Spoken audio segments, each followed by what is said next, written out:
So I am excited. I am happy. I am fired up. I cannot wait to get to Congress and cause problems. Last night was one incredible night for people-powered movements in New York. So, Democratic primary in New York. I'm going to highlight 3 big wins from last night and why you should have some hope for the future. I know it can be hard to find sometimes, but I think these victories should give you hope. So first, let's highlight what I think is the most obvious victory from last night in terms of these big wins, and that's Alexandria Ocasio-Cortez, who, of course, retained her seat, defeating challenger Michelle Caruso-Cabrera, and it wasn't even close. I mean, here she sits at 72.6% over Michelle Caruso-Cabrera at 19.4%. Now, many will pass this off as an easy win, and sure, it was expected that she would retain her seat, but we have to point out here that AOC has been in the spotlight for 2 years in a way that no other rookie congressperson has ever been. And in that moment, in these past 2 years, she has been able to excel and take on that moment and really capture it and continue this fight for people. So while, yes, of course, she was expected to win, nobody has been under the kind of scrutiny that AOC has in like this early in their career, and she has only excelled through it. So here she tweeted out in response to her big win: Wall Street CEOs from Goldman Sachs to Blackstone poured in millions to defeat our grassroots campaign tonight, but their money couldn't buy a movement. Thank you, New York 14, and every person who pitched in for tonight's victory. Here's to speaking truth to power. So this should give you hope, just continued hope, that when you have a incredible congressperson like AOC who actually listens to the people in her district, that they are able to retain their seat despite the fact that that they have all this money fighting against them. Now, before I get into the next big victory that I want to highlight here, I want to share a tweet that went out on July 12th, 2019. So this tweet went out almost a year ago from Fox News reporter Brooke Singman, saying, new on Justice Dems' plans to primary members, a senior Democratic source said, quote, "No one is afraid of those nerds. They don't have the ability to primary anyone." Oh, really?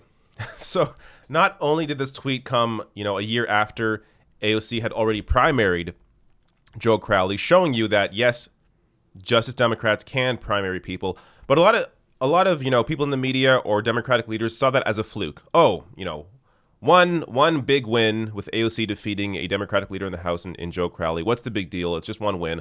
Well, this next win shows you it wasn't simply a fluke. So Jamal Bowman in New York's 16th district defeated incumbent Eliot Engel 60.9% to 35.6%. Not even close. Now, arguably, this win for Jamal Bowman is as big of a win as when AOC defeated Joe Crowley, because it shows you that this wasn't simply a fluke. AOC's win wasn't simply a fluke, but this is actually the direction that the Democratic Party can and should be going, and now is going.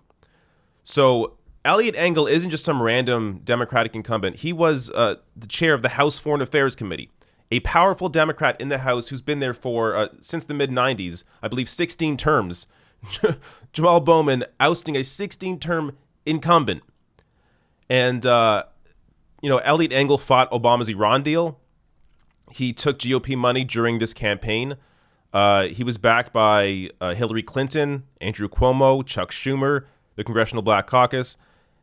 Yet, didn't make a difference.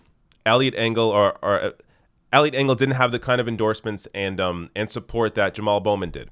So Jamal Bowman not only had great endorsements from people like Bernie Sanders, AOC, Jermaine Williams, the public advocate in New York, but also had the people power movement behind him in terms of the Justice Democrats, in terms of his own campaign, in terms of the Sunrise Movement, also making calls and leading the charge to support Bowman in the district. Now, I want to show you a clip from his speech. Jamal Bowman had one incredible speech. I will link to the full speech below the video so you can watch it afterwards. But here's a clip near the end of the speech that, I mean, this shows you the kind of man he's going to be in Congress. Let me tell you something right now. Eliot Engel, and I'll say his name once, used to say that he was a thorn in the side of Donald Trump. But you know what Donald Trump is more afraid of than anything else? A black man with power. That is what Donald Trump is afraid of. So if the results continue to bear out, as they are bearing out this evening, and we get to Congress, it will be our job to hold Donald Trump accountable and to hold every elected official accountable that continues to be beholden to corporate interests, that continues to be beholden to the wealthy, and is not fighting for the poor and is not fighting for the working class in our country. Because America, if we are truly powerful, we should use that power to create peace all over the world, to become a humanitarian leader on this planet, and to make sure we have housing and jobs and fully funded schools and infrastructure and health care that's exemplary and humane immigration reform and a humane restorative justice system that reinvests in communities that have been historically neglected. This is that moment. This is that moment for all of us. And the results show that this district is demanding change. This is what this district has been waiting for. This is what this country has been waiting for. And we are all here now together. So I am excited. I am happy. I am fired up. I cannot wait to get to Congress and cause problems for the people in there who have been maintaining a status quo that is literally killing our children. And the last thing I want to say is this, just to prove how rotten our system is. During this coronavirus pandemic, while over 110,000 people have died, Jeff Bezos and other billionaires have increased their wealth by tens of billions of dollars.